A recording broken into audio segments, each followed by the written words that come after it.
तो चलिए दोस्तों, मैं आप लोग के सामने एक बेटी विदाई गीत लेकर आई हूँ। आप लोग सुनिएगा और अच्छा लगे तो एक लाइक शेयर कमेंट करना ना भूलिएगा।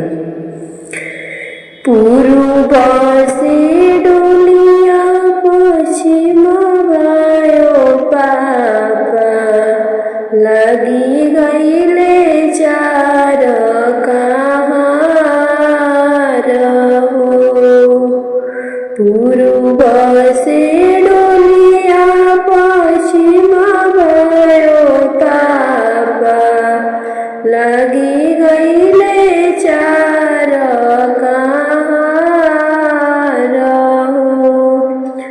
डोलिया उघरी जब देखली बाहरवा, कोई नहीं लौके हमारा हो। डोलिया उघरी जब देखली बाहरवा, कोई नहीं लौके हमारा हो। दुआरा से पापा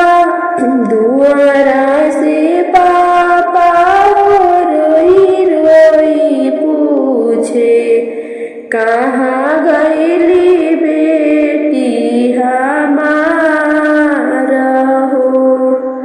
दुआरा से पापा रोई रोई पूछे, कहाँ गईली बेटी हमारा हो।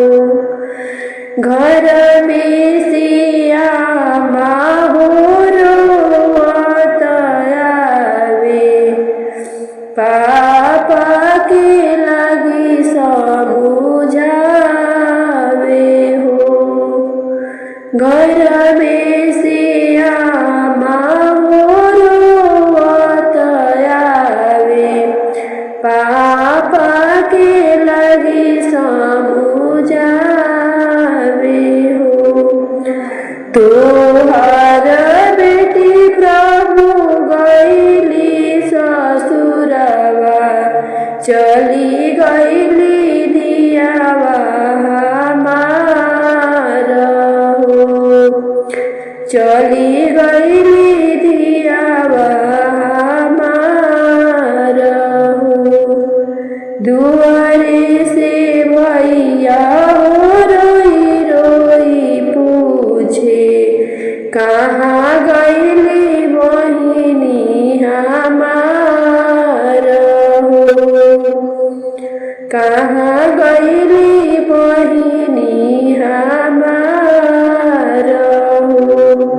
घर में से भाभी हो सतावे, भैया के लगी समझावे हो।